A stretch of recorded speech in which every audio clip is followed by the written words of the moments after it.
সাত সকালে গড়িয়া স্টেশন রোডের একটি ফ্ল্যাটে এক গৃহবধূর অস্বাভাবিক মৃত্যুর ঘটনা ঘটে। সেই ফ্ল্যাটের পরিচারিকা সকালবেলা এসে ঘরের দরজায় নক করলে কেউ সাড়া না দেওয়ায় সে ঘরের দরজা পুশ করলে সাথে সাথে ঘরের দরজা খুলে যায় এবং ঘরের ভিতরে গিয়ে দেখে যে সেই ফ্ল্যাটের মালকিন সে তার নিথর দেহ পড়ে রয়েছে ঘরের বিছানায় এবং পাশের ঘরে তার ছেলে ঘুমাচ্ছে এবং তাকেও খুব অসুস্থ বোধ মনে করেন সেই পরিচারিকা। সাথে সাথেই ফ্ল্যাটের অন্য লোকজনকে ডাকাডাকি করে। সবাই দ্রুত ঘটনাস্থলে আসে এবং দেখে যে এই ফ্ল্যাটেরই মালকিন স্ত্রী এনাক্ষী কামিল্লো তার নিথর দেহ বিছানার উপর পড়ে রয়েছে এবং বিছানাটা সুন্দরভাবে মশারিও খাটানো রয়েছে। প্রাথমিক তদন্তে পুলিশের অনুমান যে কেউ তাকে শ্বাসরোধ করেই খুন করেছে। নরেন্দ্রপুর থানার পুলিশ গোটা ঘটনার তদন্ত করে দেখছে যে ঠিক কী কারণে মৃত্যু। পুলিশ সূত্রে খবর যে এই এনাক্ষী কামিল্লোর মুখে একটি কাপড় জাতীয় একটি বস্তু পাওয়া গেছে। তাতে থেকেই পুলিশের অনুমান যে কেউ হয়তো শ্বাসরোধ করে তাকে খুন করেছে। সাত সকালে গড়িয়ার মতন একটা জনবহুল এলাকায় এরকম একটা ঘটনা ঘটে যাওয়ায় আশেপাশের মানুষ দ্রুত ঘটনাস্থলে আসে এবং এলাকায় একটা চাঞ্চল্য ছড়িয়ে পড়ে। এবারে আমরা আসি যে এই আবাসনের সেকেন্ড ফ্লোরে থাকতেন স্বামী সৌমিক দাস ও স্ত্রী এনাক্ষী কামিল্লো। তাদের বছর 8 একটি সন্তান রয়েছে। ফ্ল্যাটের কারোর সাথে খুব একটা যোগাযোগ ছিল না। বছর 4 হলো এই আবাসনে এসেছেন এই কামিল্লো পরিবার। আজ সকালে কাজের মেয়ে এসে ডাকাডাকি করে। কোনো আওয়াজ না পেয়ে দরজার লকের হ্যান্ডেল চাপতেই খুলে যায় দরজা। দেখে একটি ঘরে ঘুমন্ত ছেলে, অন্য ঘরে বিছানার উপর পড়ে রয়েছে এনাক্ষীর দেহ। তখনও মশারি টাঙানো ছিল, তবে স্বামী ঘরে ছিলেন না। তিনিই পাশের ফ্ল্যাটের লোকজনকে ডাকেন। আবাসিকরা নরেন্দ্রপুর থানায় খবর দেয়। পুলিশ এসে দেহ উদ্ধার করে। কিছুটা দূরেই থাকতো মৃতের বাবা মা, তাদেরকেও খবর দেওয়া হয়। খবর পেয়ে তারাও ঘটনাস্থলে আসেন।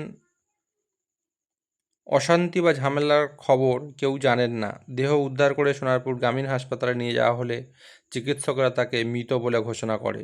দেহ ময়নাতদন্তের জন্য পাঠানো হয়েছে। তারপরেই মৃত্যুর কারণ জানা যাবে।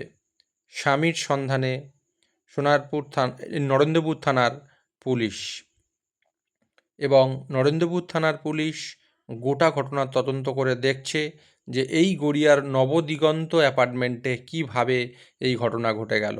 এটা কামিল্লো পরিবারের ছবি একটু আগেই আপনাদের দেখালাম। সেই মুহূর্তের ছবি যে ফ্ল্যাটের বাইরে অগণিত মানুষের ভিড়, সবাই ভাবছে যে কি হয়েছে।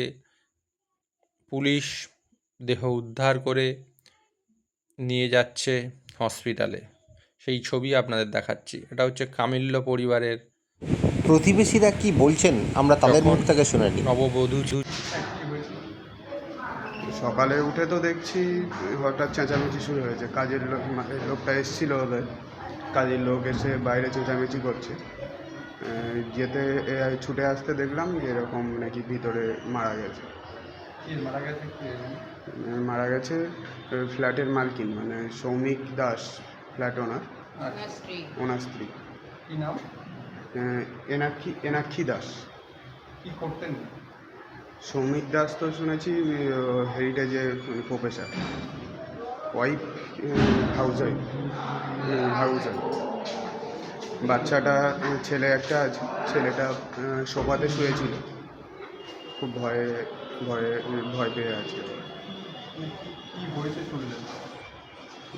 মুখের ভিতরে রুমাল ভাঁজা ছিল, মুখ থেকে পিঁপড়েও বেরোচ্ছিল।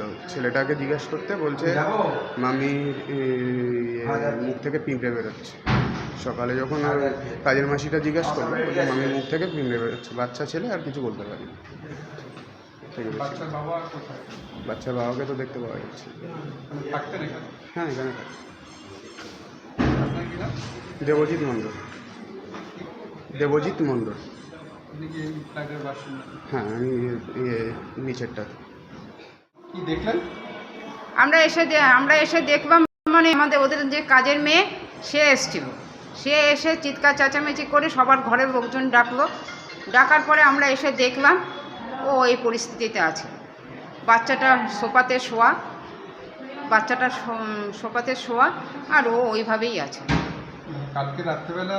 না, রাত্রের ঘটনা আমরা কিচ্ছু জানি না, কারণ আমি সন্ধ্যে 8টার সময় আমি ঘরে তালা দিয়ে আমাদের তো নিচে ফ্ল্যাট, ওখানে চলে গেছে।